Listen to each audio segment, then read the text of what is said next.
So what then transpired was that as I was getting older, my patients were as well. So our conversations not only were about what they wanted doing to their face, but they had hot sweats, their hair was falling out, they were putting on weight, they didn't recognize themselves anymore, they were having problems at work.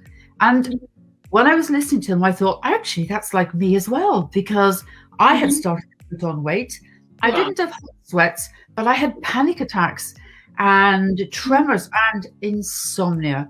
So I started digging deep really into this and realized that I was going through my menopause at the same time as they were.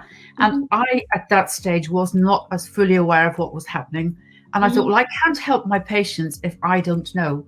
So then I went into speciality with menopause, and that's been my journey now for the last 15 years. And it's such an amazing gift and opportunity to be able to work with women and help them realize that they can take back control in their own lives with their menopause. Not only obviously are there some physical symptoms that people go through, but then there's the mental approach to it as well. That's very difficult, because one minute they're just walking around in the prime of their life, and the next day they can wake up to having hot flushes, night sweats, insomnia. Then they wake in the morning with chronic fatigue. Then they have lots of coffee and carbohydrates to keep themselves going. So then they put on weight. And as the hormone level changes, and it changes quite dramatically at various times, then other things will start happening as well. They'll lose some libido, their relationships will change. And so other symptoms that are not so common. But the interesting thing, Amita, is that not every woman will go through all of the symptoms, and no two women will ever go through the same thing as the other one. So very commonly people will say to me, my mother didn't have this. And it doesn't matter. You're different and you're having your own journey. Yes. So it's a very unique experience for every woman. Well, obviously what we do is actually try and understand what's actually happening to them, because it's a hormonal imbalance situation that's actually occurring, and we know that anyway. So the common ones like the hot sweats and the night sweats, what we'll actually do is tell them there are 3 or 4 things that they can actually do to help themselves. So they change their clothing, they have something that's cool for the daytime, and maybe layers they can take some off.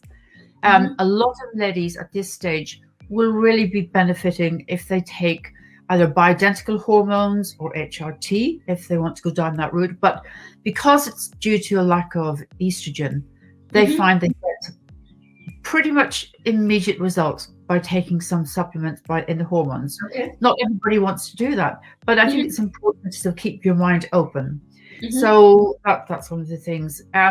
Lots of cool drinks. If you're a cigarette smoker, stop smoking, because we know that tobacco makes all of those things very much worse. And also what we know, that if people have had a surgical menopause, so they've had some of maybe uterus or their ovaries removed, they will more likely have much worse hot sweats and those early symptoms of menopause than somebody that actually haven't. So cutting out alcohol and caffeine, hot spicy foods, unfortunately, also do it. And just keep yourself in a temperature that you can control within your own home, and hopefully in your working environment as well. Okay, so all of my patients go through a testing process, because I personally feel that unless we know where they're starting and what stage of chaos they're in, it's very difficult to actually roadmap for the rest of the time.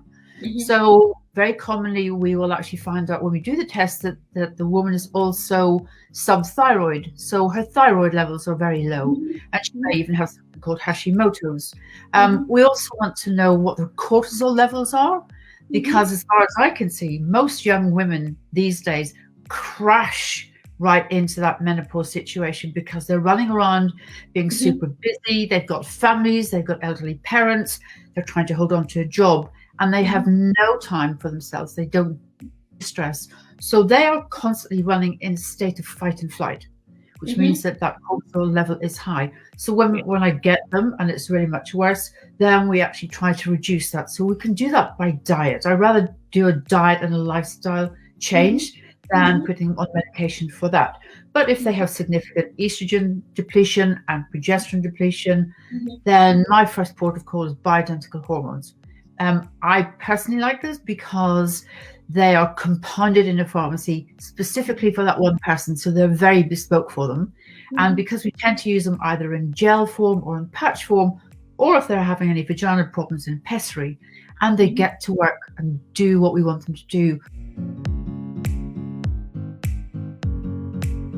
Weight gain is very normal as you get into menopause, sadly, because what's actually happening is your metabolism starts to slow down. We as women are estrogen creatures, but obviously going into menopause, we stop releasing some of the estrogen from our ovaries.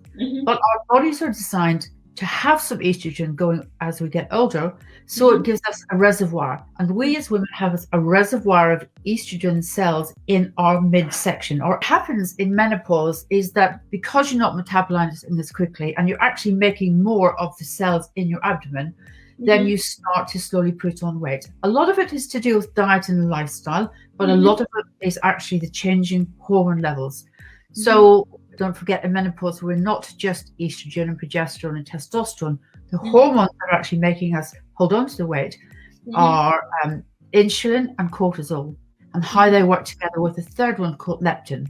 And they're all out of control. So we need to, when I see my ladies for weight loss, we have to take a picture of everything that they're doing and their history and work out how we can control the hormones that make you hungry and stop making you feel empty, and also how we can drop your cortisol levels and let your insulin work as it's designed to.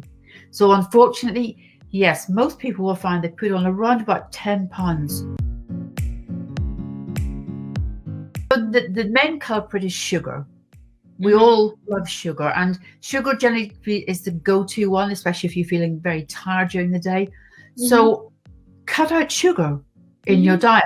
Reduce carbohydrates that you're eating, such as the breads and the cookies and anything that has got flour in it, and try and replace those carbohydrates with more vegetables. Fruit is good, although it's still sugar, but if you're going to have fruit, have it fresh. And if you want to make it into a smoothie, put it into a smoothie with maybe some protein powders in that. And then you're not just getting a too high of a glucose and fructose intake, because you're not going to burn it off as quickly as you would. Protein, of course, and fats are very important for us. We need the fats to keep all of our organs moving smoothly and then performing nicely as well. And protein, we need to rebuild the cellular structure of our body as, again, we go through that menopausal change. Calories in and calories out are really not so important at the moment, unless you're having a lot of sugar or your fries, you're just gorging yourself too much. It's also a good idea in menopause to try and at least have a 4 to 5 hour gap between each meal. So you have breakfast at 8 o'clock, and then you'd have lunch around about 12 or 1 o'clock. And then your last meal should be no later than 7 p.m. in the evening. And the important thing is not to snack. Don't graze. Because when you graze, you push up your sugar levels, which pushes up your insulin levels, which grabs onto the sugar and just sits around your butt and your thighs. So those are the simple things that you can start doing in menopause without worrying too much.